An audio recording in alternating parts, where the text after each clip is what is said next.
Okay, guys, chapter 4 is called That's What I'm Telling You. On the day that Phoebe sat next to me at lunch and told me I was brave, she invited me to her house for dinner. To be honest, I was relieved that I would not have to eat at Margaret's again. I did not want to see Dad and Margaret smiling at each other. I wanted everything to be like it was. I wanted to be in Bybanks, Kentucky, in the hills and the trees, near the cows and the chickens and the pigs. I wanted to run down the hill from the barn and through the kitchen door that banged behind me and see my mother and my father sitting at the table peeling apples. Phoebe and I walked home from school together. We stopped briefly at my house so I could call my father at work. Margaret had helped him find a job selling machinery. He said it made him feel happy as a clam at high water to know I had a new friend. Maybe this is really why he was happy, I thought. Or maybe it was because he could be alone with Margaret Cadaver. Phoebe and I then walked to her house. As we passed Margaret Cadaver's house, a voice called out, "Sal? Sal, is that you?" In the shadows on the porch, Margaret's mother, Mrs. Partridge, sat in a wicker rocker. A thick, gnarled cane with a handle carved in the shape of a cobra's head lay across her knees. Her purple dress had slipped up over her bony knees, which were spread apart, and I hate to say it, but you could see right up her skirt. Around her neck was a yellow feather scarf. "My boa," she told me once. "My most favorite feather boa." As I started up the walk, Phoebe pulled on my arm. "Don't go up there," she said. "It's only Mrs. Partridge," I said. "Come on." "Who's that with you?" Mrs. Partridge said. "What's that on her face?" I knew what she was going to do. She did the same thing with me the first time I met her. Phoebe placed her hands all over her round face and felt about. "Come here," said Mrs. Partridge. She wiggled her crooked fingers at Phoebe. Mrs. Partridge put her fingers up to Phoebe's face, and she mashed around gently over the eyelids and down on her cheeks. "Just as I thought. 2 eyes, a nose, and a mouth." Mrs. Partridge laughed a wicked laugh. It sounded as if it were bouncing off the jagged rocks. "You're 13 years old." "Yes," said Phoebe. "I knew it," said Mrs. Partridge. "I just knew it." She patted her yellow feather boa.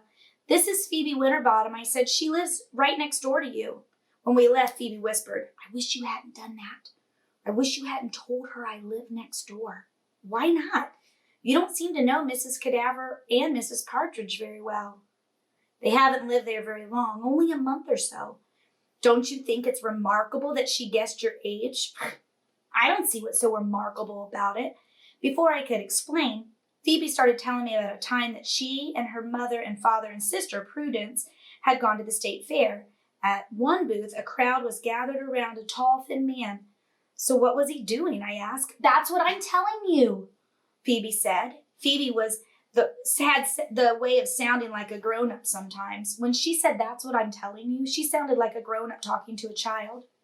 What he was doing was guessing people's ages all around. People were saying, "Oh, and amazing. And how does he do that?" He had to guess your correct age within 1 year or else you won a teddy bear. "How did he do it?" I asked. "That's what I'm telling you," Phoebe said. The thin man would look someone over carefully, close his eyes, and then he would point his finger at the person and he would shout, 72. At everyone? He guessed everyone to be 72. Sal. That's what I'm trying to tell you. I was just giving an example. He might have said 10 or 30 or 72. It just depended on the person. He was astounding. I really thought it was more astounding that Mrs. Partridge could do this, but I didn't say anything. Phoebe's father wanted the thin man to guess his age. My father thinks he looks very young, and he was certain that he would fool the man. After studying my father, the thin man closed his eyes and he pointed his finger at my father and he shouted, 52. My father gave a little yelp, and all the people around were automatically saying, "Oh, and amazing," and that. But my father stopped them. "Why?" Phoebe she pulled on one of her yellow curls. I think she wished that she hadn't started the story in the first place. Because he wasn't anywhere near 52. He was only 38. Oh. And all day long, my father followed us through the fair carrying his prize, a large green teddy bear. He was miserable. He kept saying, 52.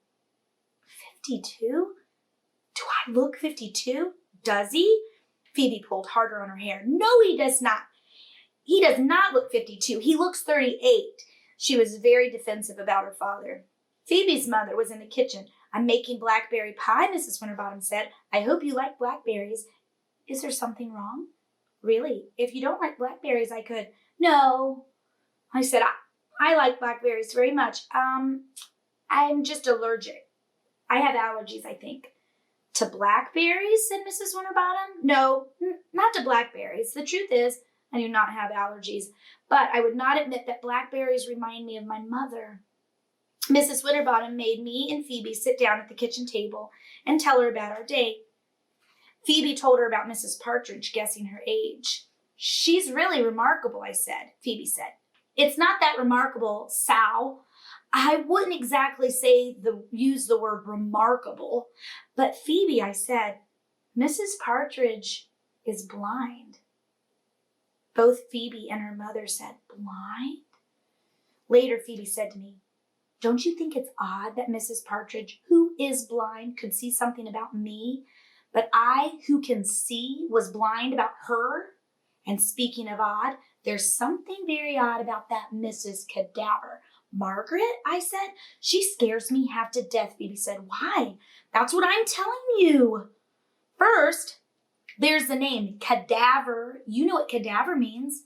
Actually, I did not. It means dead body. Are you sure? Of course I'm sure, Sal. You can check the dictionary if you want. Do you know what she does for a living, what her job is? Yes. I said I was pleased. I was pleased to know something. She's a nurse. Exactly, Phoebe said. Would you want a nurse whose name meant dead body? And that hair. Don't you think that it's sticking all out? That red is just spooky. And that voice, it reminds me of dead leaves all blowing around on the ground. This was Phoebe's power. In her world, no one was ordinary.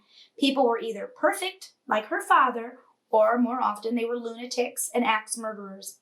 She could convince me of just about anything, especially about Margaret Cadaver.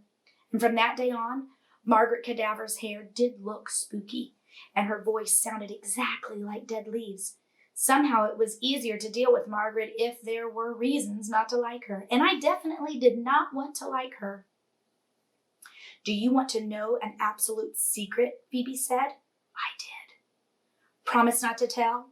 I promised. Maybe I shouldn't, she said. Your father goes over there all the time. He likes her, doesn't he? She twirled her finger through her curly hair and she let those big blue eyes roam over the ceiling.